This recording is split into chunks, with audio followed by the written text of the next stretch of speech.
வீரத்தின் சுடரொளியை நெஞ்சில் சுமந்து சமூக நீதியின் சிகரத்தை நோக்கி தமிழ்நாட்டை முன்னெடுத்துச் செல்லும் துணிவில் தளராதவர், உழைப்பில் ஓயாதவர், உறுதியில் பிறழாதவர், இளைஞர்களின் நம்பிக்கையாகவும் வருகை புரிந்துள்ள மாண்புமிகு தமிழ்நாடு முதலமைச்சர் அவர்களை வருக வருகவென பணிவன்புடன் வரவேற்கிறோம். தமிழ்நாடு அரசின் மதிப்புக்குரிய தலைமைச் செயலர் அவர்கள் மாண்புமிகு தமிழ்நாடு முதலமைச்சர் அவர்களை வரவேற்கிறார்கள். அதனைத் தொடர்ந்து முப்படை அதிகாரிகள் மற்றும் காவல்துறை உயர் அதிகாரிகளை மாண்புமிகு தமிழ்நாடு முதலமைச்சர் அவர்களுக்கு தலைமைச் செயலாளர் அவர்கள் அறிமுகம் செய்து வைக்கிறார்கள். Lieutenant general V Srihari AVSM SCSM general officer commanding head quarters Dakshin Bharat area.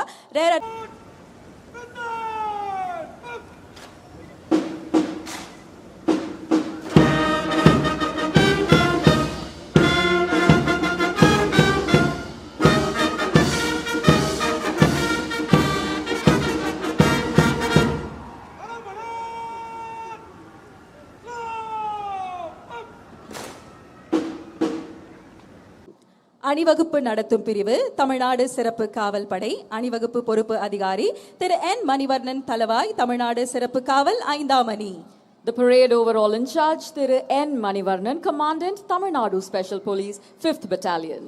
கவாத்து அணிவகுப்பு தலைவர் திரு M ஆனந்தராஜ், உதவி தளவாய், தமிழ்நாடு சிறப்பு காவல் 12ஆம் அணி. The parade commander is Thiru M Anandaraj, Deputy Commandant Tamil Nadu Special Police 12th. சுமையை பறைசாற்றும் கேரள காவல் படை பிரிவு தலைமையேற்று நடத்துபவர் திரு ராஜேஷ், உதவி ஆய்வாளர் கேரள காவல். அணிவகுப்பில் அடுத்ததாக சிங்கப்பெண் படைப்பிரிவு தலைமை ஏற்று நடத்துபவர் திருமதி R விஜயலட்சுமி, பெண் உதவி ஆய்வாளர், தமிழ்நாடு சிறப்பு காவல் படை 5ஆம் அணி.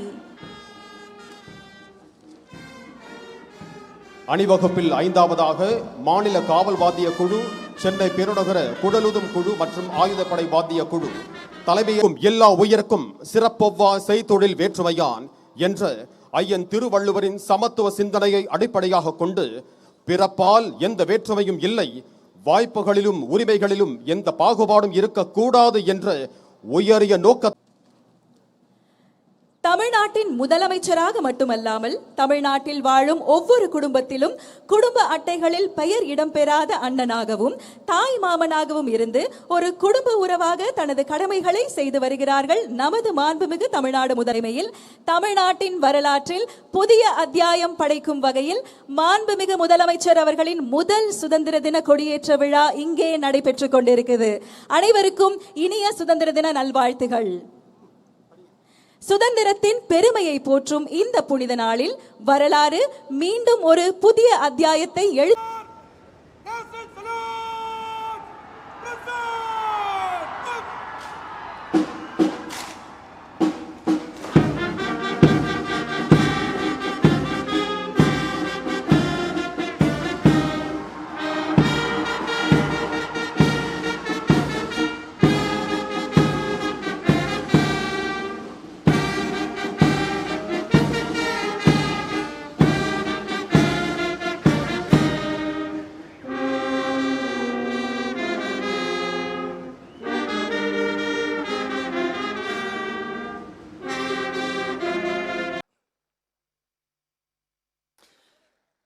தமிழ்நாடு சட்டமன்ற பேரவைத் தலைவர் அவர்களே,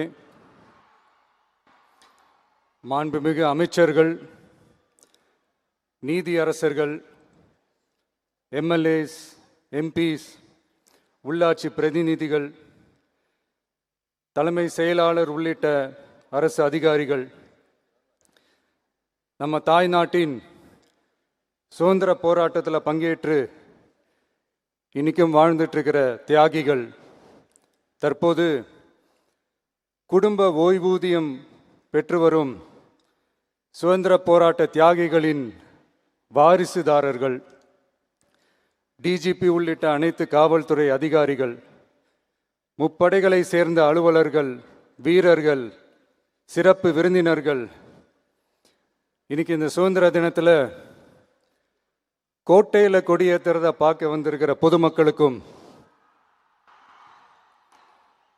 இந்த சுதந்திர தினத்தை கொண்டாடிக்கிட்டு இருக்கிற என் நெஞ்சில் குடியிருக்கும் தமிழக மக்களுக்கும், மாணவ மாணவிகளுக்கும் அனைவருக்கும் என்னுடைய சுதந்திர தின நல்வாழ்த்துக்கள், என்னுடைய வணக்கத்தையும் தெரிவிச்சுக்கிறேன். தங்களுடைய உயிரை, உடமைய, வாழ்க்கைய எல்லாம் இழந்துட்டு நமக்காக சுதந்திரம் வாங்கி கொடுத்த நம்ம சுதந்திர போராட்ட தியாகிகள், அதில் பிரபலமானவர்கள் மற்றும் பேர் தெரியாதவங்க அப்படின்னு இருந்தாலும் அவங்க எல்லாருக்கும், ஏன் அவங்க ஒவ்வொருத்தருக்கும் தனிப்பட்ட முறையில் என்னுடைய வீர வணக்கங்கள்.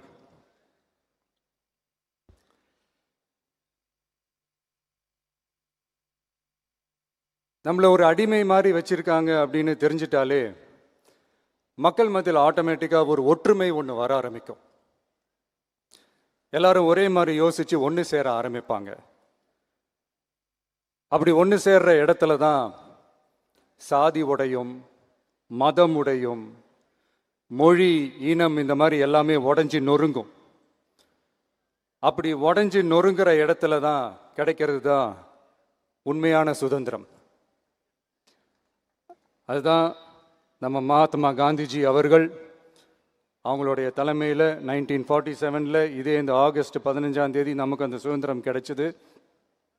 இன்னைக்கு நம்ம எல்லாரும் அந்த சுதந்திரத்தை கெட்டியாக பிடிச்சிக்கிட்டு படிப்படியாக டெவலப் ஆகி வந்துக்கிட்டே இருக்கிறோம்.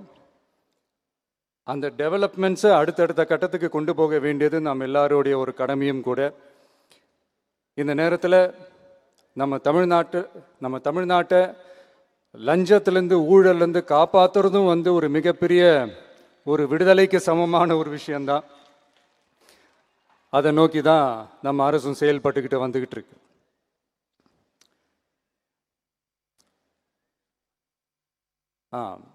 இந்த 386 ஆண்டு பழமையான இந்த கோட்டையில் இங்கே மேலே ஏறி வந்து இந்த 80வது சுதந்திர தின நாளில் நம்ம நாட்டோட தேசிய கொடியை ஏற்றி வச்சு இன்னைக்கு இந்த விழாவில் என்னை பேசவும் வச்சிருக்கிறீங்க. அதுக்காக உலகம் முழுவதும் இருக்கிற என்னுடைய தமிழ் சொந்தங்களுக்கும், தமிழ்நாட்டு மக்களுக்கும், ஜென்சி இளம் சிங்கப்படை தோழர்களுக்கும் என்னுடைய மனமார்ந்த நன்றியை தெரிவிச்சுக்கிறேன். பிறப்புக்கும் எல்லா உயிருக்கும் அப்படின்ற ஒரு மிகப்பெரிய ஒரு கோட்பாட்டை அடிப்படையாக வச்சு தான் நம்ம தமிழ்நாட்டை லஞ்ச லாவண்யமற்ற, போதைப் பொருள் கலாச்சாரம் இல்லாத, பெண்கள் பாதுகாப்பு, சமூக நீதி அடிப்படையில்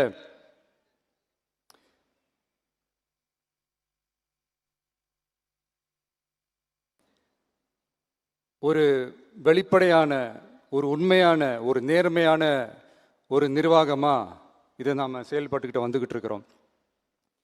பொது வாழ்வில் சமரசம் இருக்கவே கூடாது. மக்கள் நலன் தான் மிக மிக முக்கியமான ஒரு விஷயம். அந்த அடிப்படையில் தான் தமிழக வெற்றி கழக அரசு செயல்பட்டுக்கிட்டு வந்துக்கிட்டு இருக்கோம். அதே அடிப்படையில் தான் மக்கள் நலன் சார்ந்த திட்டங்கள்லையும் நம்ம சென்ட்ரல் கவர்மெண்ட்டோட நிர்வாக ரீதியாக ஒத்துழைப்போட இருக்கிறோம். But at the same time நம்ம தமிழ்நாடு கொள்கைகள்னு வந்துட்டா மாநில உரிமைகளுக்கு எதிரான முடிவுகள்லையும் சரி, தமிழ்நாட்டுக்கு எதிரான கொள்கை முடிவுகள்லையும் சரி, நம்ம டிவிகே அரசு எப்பவுமே எதிர்க்கும். அதில் எந்த மாற்று கருத்துமே கிடையாது. அதே மாதிரி இதுக்கு முன்னாடி நிறையா திட்டங்கள்லாம் கொண்டு வந்திருக்காங்க. அதில் எதெல்லாம் மக்களுக்கு யூஸ்ஃபுல்லாக இருக்கிற மாதிரி திட்டங்கள் இருக்கோ அதெல்லாம் கண்டினியூ பண்ணிக்கிட்டு தான் இருக்கிறோம். ஃபார் எக்ஸாம்பிள், ஜெயலலிதா மேடம் கொண்டு வந்த அம்மா உணவகம் திட்டம், அது இன்னும் மெருகேற்றி கண்டினியூ பண்ணிக்கிட்டு தான் இருக்கிறோம். அது மாதிரி காலை உணவு திட்டம், அதையும் இன்னும் விரிவுபடுத்தி 6th ஸ்டாண்டர்ட்லேருந்து 8th ஸ்டாண்டர்ட் வரைக்கும் அதையும் விரிவுபடுத்தி வர செப்டம்பர் 17 பெரியார் அவர்களுடைய பிறந்த நாள் அன்னைக்கு அதை தொடங்க இருக்கிறோம். ஸோ நம்மளுடைய அரசு, உங்களுடைய அரசு இந்த 3 மாதம் ஆகுது. இந்த 3 மாதத்தில் விவசாயிகளின் பயிர்க்கடன் ரூபாய் 5932.23 கோடி தள்ளுபடி செய்யப்பட்டுள்ளது. குறுவை சாகுபடி தொகுப்பு திட்டத்திற்கு ரூபாய் 134.83 கோடி வழங்கப்பட்டுள்ளது. ஒன்றிய அரசு நிதியுடன் ரூபாய் 12,642 கோடியில் 125 நாள் வேலைவாய்ப்பு திட்டம் மற்றும் ஜல் ஜீவன் குடிநீர் திட்டம் ரூபாய் 18,123.05 கோடியில் செயல்பாட்டிற்கு கொண்டு வரப்பட்டுள்ளது. சுகாதாரத்துறையில் சேவைக்கு நலம் AI செயலி கொண்டு வரப்பட்டுள்ளது. பேரறிஞர் அண்ணாவின் பிறந்த நாளான செப்டம்பர் 15ஆம் நாள் தாய்மாமன் தங்க மோதிர திட்டம் ரூபாய் 755.83 கோடியில் தொடங்கப்பட உள்ளது. மக்களின் போக்குவரத்திற்கு ரூபாய் 127.21 கோடியில் 300 புதிய பஸ்கள் வழங்கப்பட்டுள்ளது. தமிழ்நாட்டில் மதுப்பழக்கத்தை குறைத்திடும் வகையில் முதற்கட்டமாக 717 டாஸ்மாக் கடைகள் மூடப்பட்டுள்ளன. வெளிப்படையான நிர்வாகத்திற்காக நவீன தொழில்நுட்பத்தை பயன்படுத்தி கணினி மயமாக்கப்பட்ட நிர்வாகம் செயல்பாட்டில் உள்ளது. முன்னெப்போதும் இல்லாத ஆளில்லா பத்திரப்பதிவு செயல்பாட்டிற்கு கொண்டு வரப்பட உள்ளது. கோயில் நிலங்கள் கணக்கெடுக்கப்பட்டு அனைவருக்கும் தெரியுமாறு ஆன்லைனில் ஏற்றப்படுகிறது. வருவாய்த்துறையில் அனைத்து சான்றிதழ்களும் 15 தினங்களுக்குள் வழங்கப்படுகிறது. லஞ்சம் வாங்குவதை புகார் செய்ய புதிய வாட்ஸ்அப் எண் அறிவிக்கப்பட்டுள்ளது. அரசின் வருமானம் தனிநபருக்கு செல்வது தடுக்கப்பட்டுள்ளது. அனைத்து துறைகளிலும் லஞ்சம் ஊழல் ஒழிக்க தொடர் நடவடிக்கை எடுக்கப்பட்டு வருகிறது. கனிம பயன்பாடு முறைப்படுத்தப்பட்டு நவீன தொழில்நுட்ப உதவியுடன் விநியோகிக்கப்படுகிறது. சட்டம் ஒழுங்கு தீவிரமாக கண்காணிக்கப்பட்டு பராமரிக்கப்பட்டு வருகிறது. ஜூன் மாதம் 29, 30ஆம் தேதியில் நடந்த மாவட்ட ஆட்சியர் மற்றும் காவல் கண்காணிப்பாளர் மாநாட்டில் சட்டம் ஒழுங்கு பிரச்சனையில் கடுமையான நடவடிக்கை எடுக்க உத்தரவு போட்டிருக்கிறோம். அரசு சொல்லியிருக்கிறோம். மக்களை அலைய விடக்கூடாது, கோரிக்கைகளை நல்லபடியாக ஆராய்ஞ்சி சரியான வழியில் தீர்வை தர சொல்லியிருக்கிறோம். சுதந்திர போராட்ட தியாகிகள் தங்கள் உயிரை தியாகம் செஞ்சு கிடைச்ச சுதந்திரம் மிக சிலருக்கான சுதந்திரமாக மட்டும் இல்லாமல் ஒவ்வொரு இந்திய குடிமகனுக்கும் சுய மரியாதை, சம உரிமை, சம வாய்ப்பு மற்றும் கண்ணியமான வாழ்க்கையை வழங்கும் உண்மையான மக்கள் சுதந்திரமாக இருக்கணுங்கிறதே எல்லாரோட மிகப்பெரிய எதிர்பார்ப்பாக இருக்குது. அதை நிறைவேற்றுற பொறுப்பும் நம்மளோடது தான். தமிழ்நாட்டு மக்களோட இணைஞ்சு தமிழகத்தை இந்தியாவின் முன்மாதிரி மாநிலமாகவும் உலக அளவில் வளர்ந்த நாடுகளுக்கு இணையாக தமிழ்நாட்டு பொருளாதாரத்தை 2036 ஆண்டுக்குள் $1.5 trillion உயர்த்திட நாம் உறுதியேற்போம். மக்களே, எல்லாரும் ஓட்டு போட்டுட்டோம். உங்கள் அண்ணனை, உங்கள் தம்பியை, உங்கள் பிள்ளைய எல்லாரும் ஜெயிக்க வச்சு முதலமைச்சராக ஆக்கிட்டோம். அதனால் நம்ம கடமையெல்லாம் முடிஞ்சிருச்சுன்னு சொல்லி யாரும் ஒதுங்கி போயிடாதீங்க.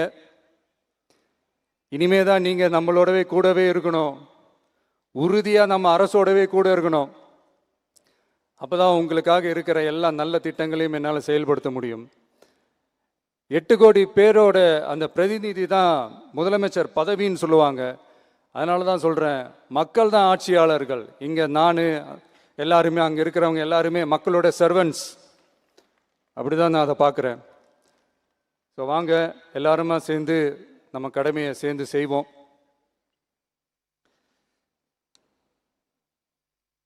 நம்ம அரசுக்கு எதிரான சக்திகளையும் சரி சதிகளையும் சரி முறியடிப்போம். நீங்கள் எல்லாரும் நம்மளோடு இருக்கும்போது எனக்கு வேற என்னங்க கவலை? நல்லதை மட்டுமே நோக்கி நகருவோம். அப்படி நல்லதை மட்டுமே நோக்கி நகரும் உங்கள் அரசு உங்களுடைய எதிர்பார்ப்புகளையும் உங்களுடைய கருத்துக்களையும் மனசில் வச்சுக்கிட்டு தான் நல்ல சிறிய புதிய அறிவிப்புகளை அறிவிக்க இருக்கிறோம். அதில் ஒரு சிலதை மட்டும் இங்கே நான் படிக்கிறேன். 1, தாய்நாட்டிற்காக தன்னலமற்ற தியாகம் செய்து நமது நாட்டின் பாதுகாப்பிற்காக அரும்பாடுபட்ட முன்னாள் படை வீரர்களின் நலன் கருதி அவர்களது 2 மகள்களுக்கும் வழங்கப்படும் திருமண நிதி உதவி 25,000 ரூபாயிலிருந்து 50,000 ரூபாயாக உயர்த்தி வழங்கப்படும். 2, மாற்றுத்திறன் கொண்ட முன்னாள் படை வீரர் மற்றும் அவர்களை சார்ந்தோர்களுக்கு வழங்கப்பட்டு வந்த மாதாந்திர நிதியுதவி 5,000 ரூபாயிலிருந்து 7,000 ரூபாயாக உயர்த்தி வழங்கப்படும்.